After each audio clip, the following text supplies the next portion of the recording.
किसी ने क्या खूब कहा है, मुसीबत को हमें आवाज देनी चाहिए। ए मुसीबत, हर रोज मैं तेरे साथ दौड़ लगा रहा हूं, जब थक जाए तो बता देना, फिर चाहे हम 15 के हों चाहे हम 90 के हों। हेलो फ्रेंड्स, मेरा नाम विक्रम है और आप देख रहे हैं आपका अपना YouTube channel Roots the Stories, कहानियां जो हमें जड़ों से जोड़े।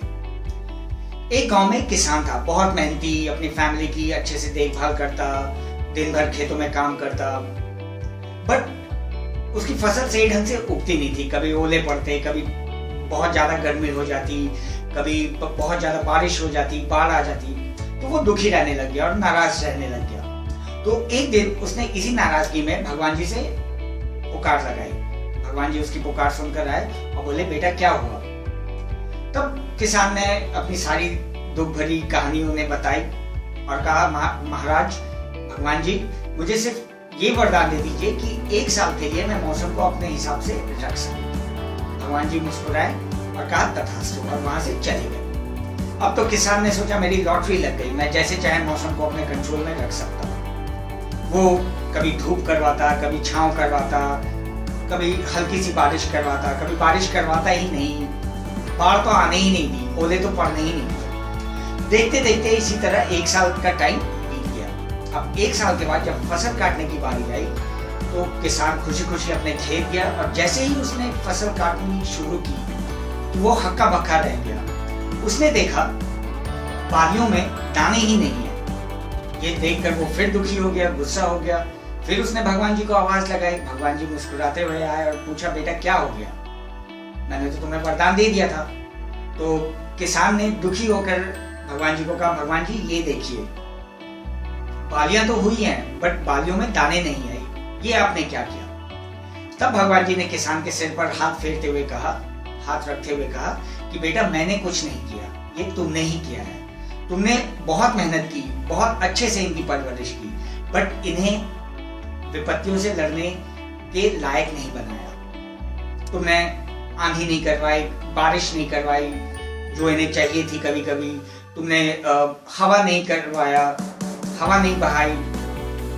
तो ये हमारे अंदर में और जो ये फसल के अंदर में, बालियों में जो विपत्तियों से लड़कर शक्ति आती है, इन्हीं शक्तियों से वो दाने बनते हैं। तो इसीलिए तुम्हारी फसल तो बहुत अच्छी हो गई, लेकिन तुमने इन्हें विपत्तियों से दूर रखा, इन्हें अंदर से स्ट्रांग नहीं बनाया, इसलिए उसमें दाने नहीं हुए। ये सुनकर किसान की आंखें खुल गई, वो हक्का बक्का रह गया। उसने भगवान जी के चरणों में गिरकर माफी मांगी और कहा, भगवान जी आप अपना वरदान वापस ले लीजिए। अब मुझे समझ में आ गया कि अगर हमें अंदर से मजबूत होना है, स्ट्रांग होना है, तो हमें विपत्तियों से लड़ना ही होगा। नहीं तो अगर हम हर समय सुख सुविधा में रहेंगे, चाहे वो इंसान हो चाहे वो फसल हो, तो ऊपर से तो हम बहुत अच्छे लगेंगे, ऊपर से हमारी जिंदगी बहुत अच्छी रहेगी, लेकिन अंदर से हम खोखले रहेंगे। हम कभी भी विपत्तियों का मुकाबला नहीं कर पाएंगे, कभी भी कठिन परिस्थितियों का मुकाबला नहीं कर पाएंगे।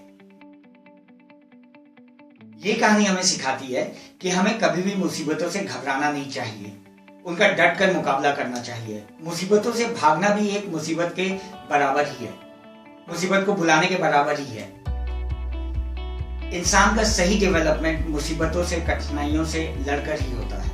हम अंदर से मजबूत होते हैं। जैसे एक पेड़ पर पतझड़ के बाद ही नए पत्ते आते हैं, वैसे ही इंसान के जीवन में दुख के बाद ही सुख आता है। सुख दुख एक मौसम की तरह है, बिल्कुल मौसम की तरह है। सुख के बाद दुख आएगा, दुख के बाद सुख आएगा। जैसे गर्मी के बाद बारिश, बारिश के बाद ठंड और ठंड के बाद फिर गर्मी। तो हमें अगर अपने आप को अंदर से मजबूत बनाना है, अपने बच्चों को अंदर से मजबूत बनाना है, तो उन्हें हर सिचुएशन, हर एनवायरनमेंट से सामना करवाना चाहिए, ताकि वो जब बड़े हों या वो अभी जिस उम्र में हो, उनसे उन हालातों से लड़ने की शक्ति आ सके और वो अच्छे तरीके से जीवन में उन्नति कर सके।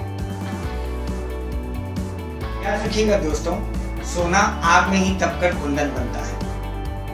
हमारे लक्ष्य एकदम सितारों की तरह है, स्टार्स की तरह है, वो वहीं रहते हैं।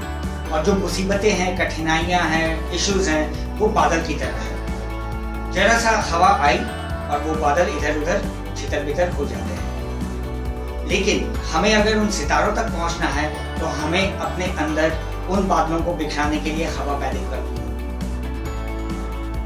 अगले वीडियो में मैं आपका दोस्त विक्रम फिर हाजिर होऊंगा, एक नई कहानी लेकर, एक नया मैसेज लेकर। अगर आपको मेरा ये वीडियो अच्छा लगा तो please like, share, comment and subscribe. नमस्कार।